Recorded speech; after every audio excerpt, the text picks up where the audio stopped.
দুর্ঘটনা কখন কার কোন সময় কিভাবে হবেন তা একমাত্র আল্লাহই ভালো জানেন। কারণ আমাদের জীবনে এমন এমন কিছু ঘটনা ঘটে, সেটার জন্য আমরা কখনোই কিন্তু প্রস্তুত থাকি না। কারণ হঠাৎ করেই আমার বাবা অসুস্থ হয়ে গেছেন। তো একটি ফোন এসে যেন সব কিছু উলটপালট করে দিল। হ্যালো এভরিওয়ান, আসসালামু আলাইকুম। আমি বিডি ব্লগার স্বপ্না বলছি, চট্টগ্রাম থেকে। কাছে দূরে, দেশ এবং দেশের বাইরে থেকে যে যেখান থেকে আমার এই ব্লগটি দেখছেন, আশা করি আল্লাহর রহমতে আপনারা সবাই সুস্থ আছেন, ভালো আছেন। আলহামদুলিল্লাহ, আমরা পরিবারের সবাই ভালো আছি। তো এখন যে ভিডিওটি দেখছেন এটা হচ্ছে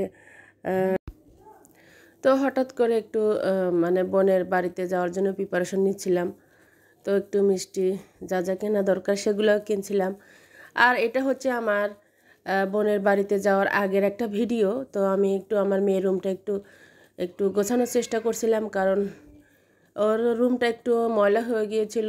তো নতুন করে আবার একটু বিছানার উপরে মানে চাদরটা বিছিয়ে দিয়েছি। আর এই যে ওয়ালে একটু ডেকোরেশন করে নিলাম। যেহেতু আমার মেয়ে পুতুল খুবই লাইক করে, সেজন্য ভাবলাম যে একটু এগুলো দিয়ে যা আছে সেগুলো দিয়ে একটু গুছিয়ে নিই। তো ওই ঘুরে ফিরে আমি চেষ্টা করি যেগুলা ঘরে থাকা জিনিস দিয়ে একটু সুন্দর করে গোছানোর। তো যাই হোক, মনটা ভীষণ খারাপ, কারণ হঠাৎ করে মানে খবর এলো যে আমার বাবাটা খুবই অসুস্থ, হার্ট স্ট্রোক করেছে, মাথা ঘুরে পড়ে গিয়েছিল। কারণ ওনার যেহেতু একটু হাই প্রেশার। তো বুঝতেই পারছেন, বাবা মা তো পৃথিবীর শ্রেষ্ঠ নিয়ামত, আল্লাহর বড় একটু নিয়ামত। সবাই আমার বাবা মার জন্য দোয়া করবেন। আসলে খুবই ইমোশনাল হয়ে গিয়েছিলাম খবরটা শোনার পরে। এখনও মনটা ভীষণ খারাপ। এখনও আমার আব্বু হসপিটালে আছে।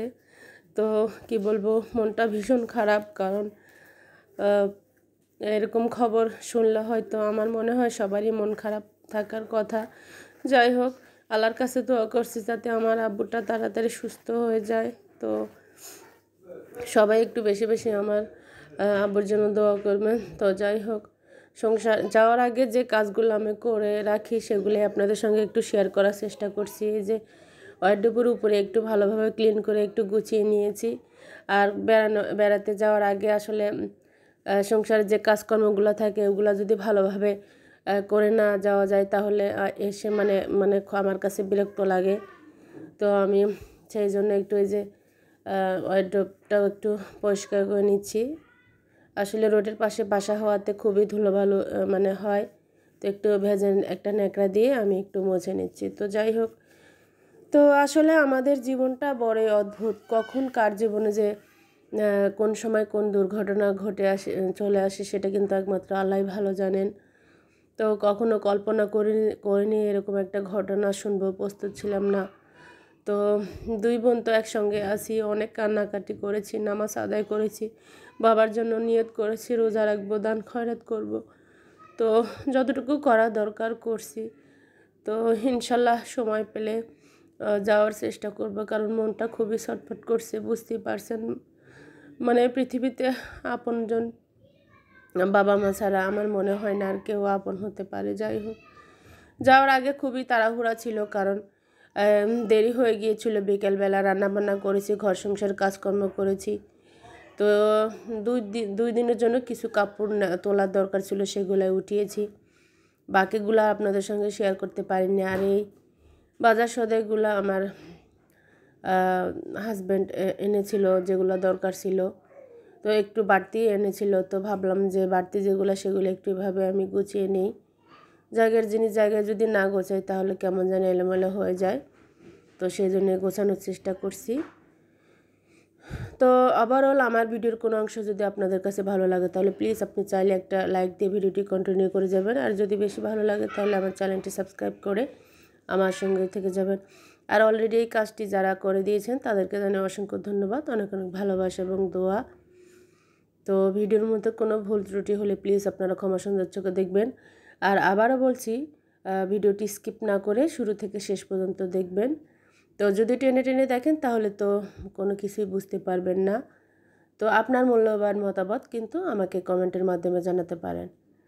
তো আপনার ভালো লাগা মন্দ লাগা কেমন ভিডিও আপনাদের কাছে ভালো লাগে আপনি চাইলে কিন্তু আপনি আমার সাথে শেয়ার করতে পারেন।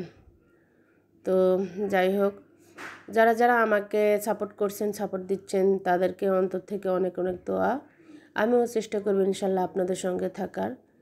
তো সবার জন্য দোয়া করি যাতে সবাইকে আল্লাহ নেক হায়াত দারাজ করেন। আর আমার জন্য আপনারা সবাই দোয়া করবেন যাতে আমি আপনাদের মাঝে ভালো ভালো কিছু ভিডিও উপস্থাপন করতে পারি।